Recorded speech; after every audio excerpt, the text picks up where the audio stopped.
देखिए, वाहे गुरु जी दा खालसा, वाहे गुरु जी दी फतेह।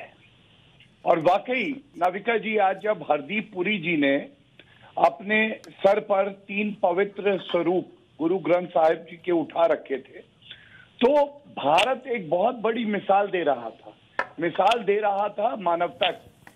श्री नरेंद्र मोदी जी के नेतृत्व में ये सुनिश्चित हो रहा है कि भारतीय नागरिक हमारे देश में सुरक्षित पहुंचे, और ये भी सुरक्षित हो रहा है कि वहां पे जो अल्पसंख्यक हैं, जिनके लिए सीए कानून का संशोधन हुआ, उनको भी भारत लाया जाए, खासकर हिंदू और सिख भाइयों को। और इन लोगों को कष्ट पता है क्या? आपने कहा नाविका जी कि ये शाहीन बाग के राजा हैं।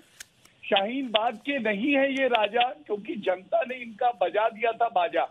और क्यों बजाया मालूम है? लोकतंत्र का जो मंदिर है वो संसद है। संसद में एक कानून पारित हो और उसके बाद आप उस पर प्रदर्शन करें, सड़कें रोके, हाय हाय मोदी के नारे लगाएं। हमारे नागरिकों की जान चली गई दिल्ली दंगों में, इनको शर्म नहीं आई। आज मैं एक सवाल इनसे पूछता हूं, अब पता चला कि क्यों सीए का कानून जरूरी था?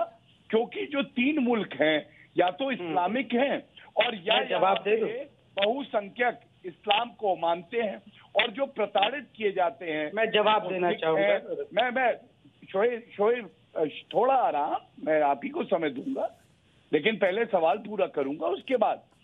तो प्रताड़ित किए जाते हैं हिंदू और सिख। और देखिए, गजब की बात ये हो गई कि जिस इस्लाम धर्म के बारे में ये लोग बोलते हैं, आज खुद ही कह रहे हैं कि वहां पे जो लोग इस्लाम का पालन करते हैं वो भाग रहे हैं, और यहाँ पे कहते हैं तालिबान की जय हो, चाहे वो मुनव्वर राना जैसे लोग हों, शफीकुर रहमान बर्क हों या नुमानी हो। मैं आपसे पूछना चाहता हूं, आज भारत का जो 17 करोड़ मुसलमान भाई और बहन है, ये लोग क्यों नहीं कहते कि इस्लाम के नाम पे ये जो हो रहा है ये गलत है? आज आप लोगों के मुंह में दही क्यों जमी हुई है? और भारत मैं जवाब दूं? लोकतंत्र खतरे में है, और फिर भारत की निंदा करते हैं, उसके बाद कहते हैं नहीं, भारत में इन मुसलमानों को ले आओ।